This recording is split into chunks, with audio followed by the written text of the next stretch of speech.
இந்தியாவின் முதன்முதல் ஆழ்கடல் சுற்றுலா.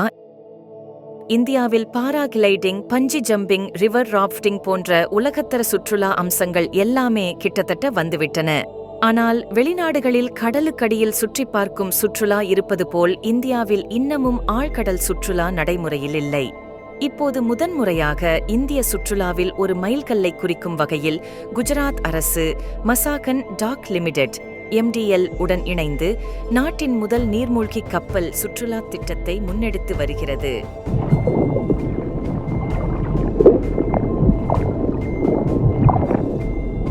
அரபிக்கடலுக்கு அடியில் சுற்றுலா. இந்தியாவின் முதல் நீர்மூழ்கி கப்பல் அடிப்படையிலான நீருக்கடியில் சுற்றுலா வசதியை அறிமுகப்படுத்த குஜராத் அரசு திட்டமிட்டுள்ளது.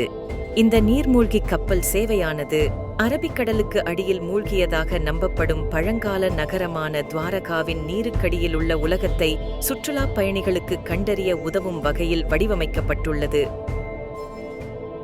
தீபாவளிக்கு முன் நீங்கள் சுற்றுலா செல்லலாம்.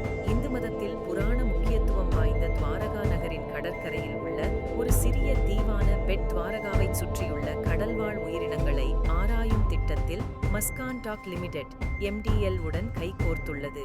இந்த சுற்றுலா வசதி 2024 தீபாவளிக்கு முன் செயல்படத் தொடங்கும்.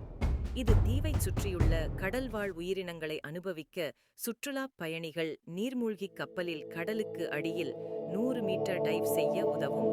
கிருஷ்ணரால் உருவாக்கப்பட்ட புனித நகரை ஆராயலாம். இதை தொடங்குவதன் மூலம் சுற்றுலா பயணிகள் ஒரு நீர்மூழ்கி கப்பலில் கடலுக்கு அடியில் சுமார் 100